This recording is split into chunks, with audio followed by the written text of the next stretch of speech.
Why hello there friends, today we are going to be taking a look at this dishware set here. This is, let me see if I can remember the name here, the Tramontina.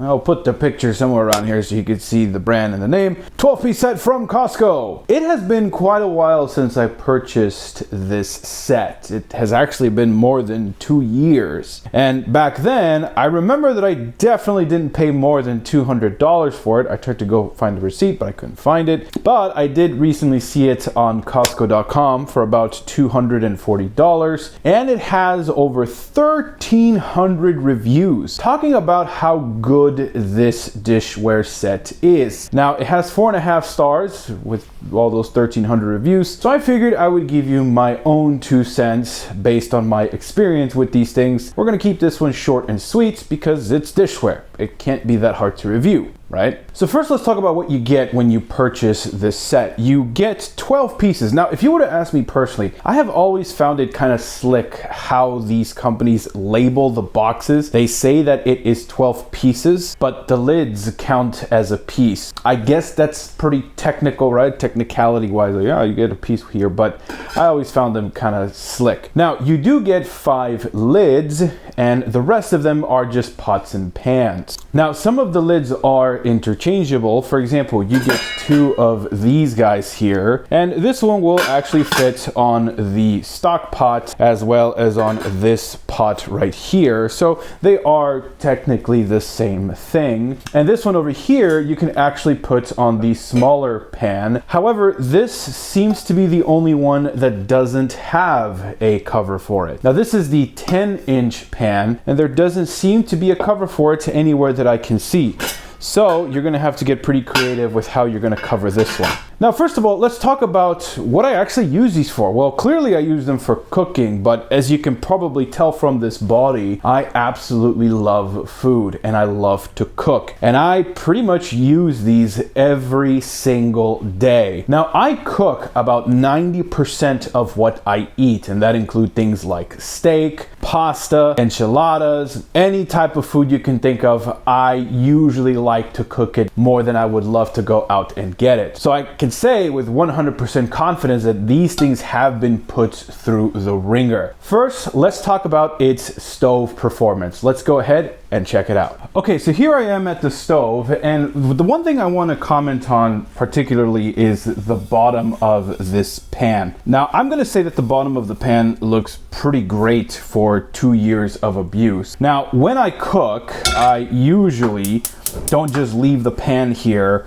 and just forget about it. Usually I like to saute the food and move it around like this. And sometimes, you're not gonna like the sound, so I'm probably gonna mute it, but sometimes I do this as well, right, to kind of move the food around. And I gotta say that, again, for the age, it actually is looking pretty good. So let's take a look at the inside of it and see how it is. Now, as you guys can probably tell, this is the pan that I use the most, the 10-inch pan. And as you can see, I just recently used it, so it is a little bit dirty, but I do run this through the dishwasher. Now, it is not recommended to put this type of dishware in the dishwasher because it can rust pretty quickly, but quite frankly, it was only about $200, so I really don't care. And while the dishwasher does an okay job of getting rid of most of the debris, I do have to come back and sometimes clean it with the sponge. Occasionally, I also use a steel wool to get rid of all of this debris. But overall, I would say that these things are performing pretty damn good. I also have used these things to put them in the oven. So these are oven safe. They are oven safe up to 500 degrees Fahrenheit. So when I'm cooking steaks, I like to throw it into the oven to get it close to that medium rare temperature. And then I use the basting method to finish my steaks. These, in my opinion, have definitely held up to the abuse.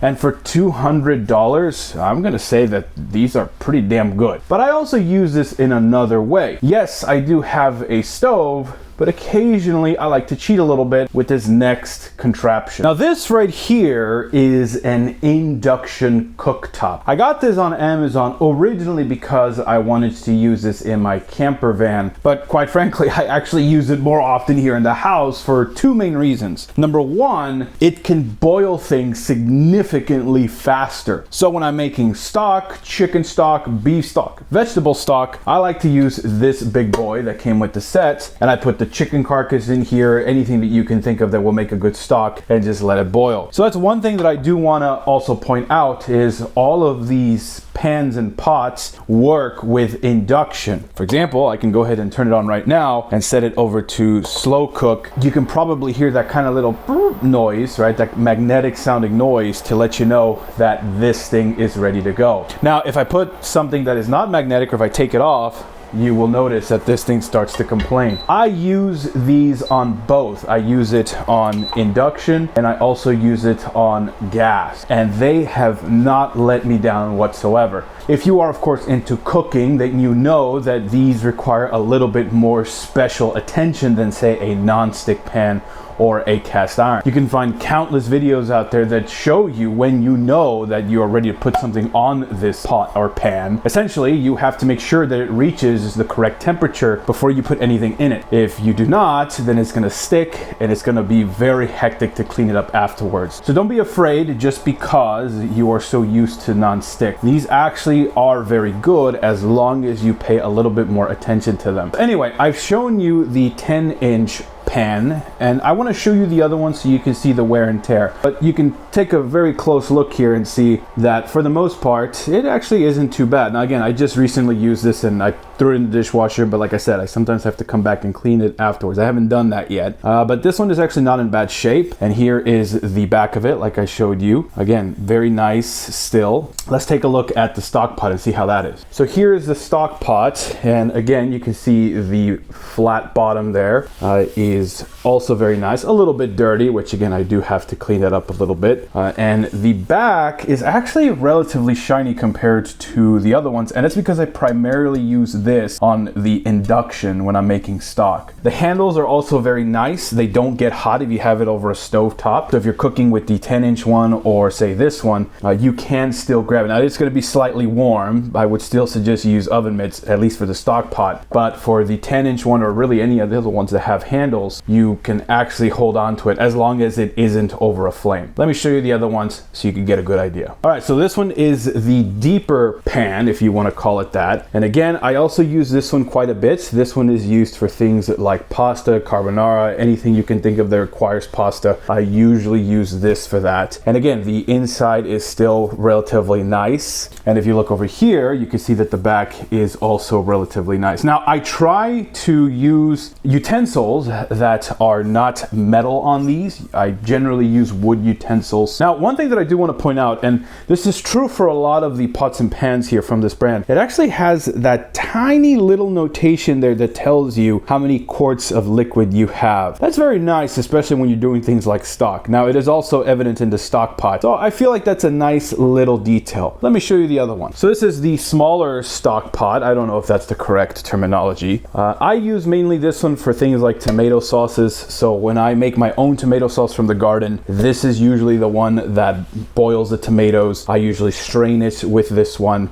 with of course a strainer on top. So this one is probably the one that gets the most abuse from the stock pot family, and you can see that it definitely has a little bit of wear there. Now I just like to think of these as battle wounds, and they really work very well. So again, this one is absolutely perfect. A little bit of abuse just shows that you actually do use your tools. Let me show you the other one. All right, the next one that we have is this little pot here. Now this one is the 8-inch version. Now this one does get a little bit of use as well, especially for things like steaks. If I'm cooking a steak, I like to use this one because the steak fits very nicely in here. I like to baste with it. Sometimes I'm also making a sauce, so I like to cover it like so, and it can melt cheese. It can do all of that very nicely. And again, just like my other pots, these have a little bit of wear here. It definitely shows the abuse. And here is the back of it. You can see, again, they're not as shiny as they are in the advertisement pictures. And let's take a look at the next one. All right, the next one is this one here, the deeper pot. And again, this one is mainly used when we're doing things like tomato sauces. In addition, we use these when we are heating up leftovers. For example, we just had hot pot the other day that we made, and we either use this one if both of us are gonna eat leftovers, or we use another one, which I'm gonna show you in a second, to heat up the leftovers. This one is very good, again, for things like tomato sauces, small portions of soups. And again, here is the back of it. You can see it still is relatively shiny, but let's take a look at the other one. All right, now I'm not gonna lie to you guys, this one I am a little bit ashamed of, but this is just to show you that I use these tools. I don't just buy them and have them for decoration. This one I just used recently to cook some hot pot from yesterday. And as you can see, it obviously needs to be cleaned, but I did this on the induction. It worked flawlessly. And again, very nice portion size. It definitely has a little bit of wear because we use this one quite a bit. This one is the one that gets abused for sauces, leftovers, heating things up. Tea, we use this one for tea because it allows us to boil the water very quickly. This one definitely has some abuse. But I will say, all of these tools, all of these pots and pans have their purpose, and I have never once doubted them. They are working exactly like I expected them to. And I don't see why these pots or pans would all of a sudden one day just start to wither away. They are performing like champs. Now, are they gonna last forever? I don't know. That's why I make these videos. I have used these for 2+ years,